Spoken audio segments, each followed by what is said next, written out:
గోధుమల నుంచే మనకు గోధుమ పిండి, రవ్వ, మైదా తయారవుతున్నాయి కదండీ! వాటితో చేసే వంటలు మాత్రం వేరు వేరు రుచుల్లో ఎందుకు ఉంటున్నాయో మీకు తెలుసా? మరియు అసలు మైదా తినొద్దని ఎందుకు అంతలా చెప్తున్నారో ఈ వీడియోలో మనం చూసేద్దాం.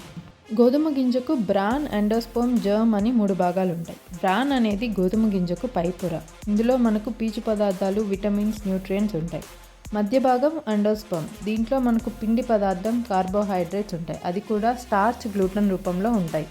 జర్మ్లో మనకు విటమిన్స్, న్యూట్రియంట్స్, హెల్దీ ఫ్యాట్స్ ఉంటాయి. మైదా తయారీలో బ్రాన్, జర్మ్ భాగాలను పూర్తిగా తొలగిస్తారు. మిగిలింది ఎండోస్పర్మ్ అనగా స్టార్చ్, గ్లూటన్ రూపంలో ఉన్న పదార్థం. దీన్ని సేకరించి పిండి పట్టి మైదాగా తయారు చేస్తారు. గ్లూటెన్ అంటే మరేదేదో కాదండి, మనకు మైదా బాగా సాగుతుంది కదా, ఆ సాగే పదార్థమే గ్లూటెన్.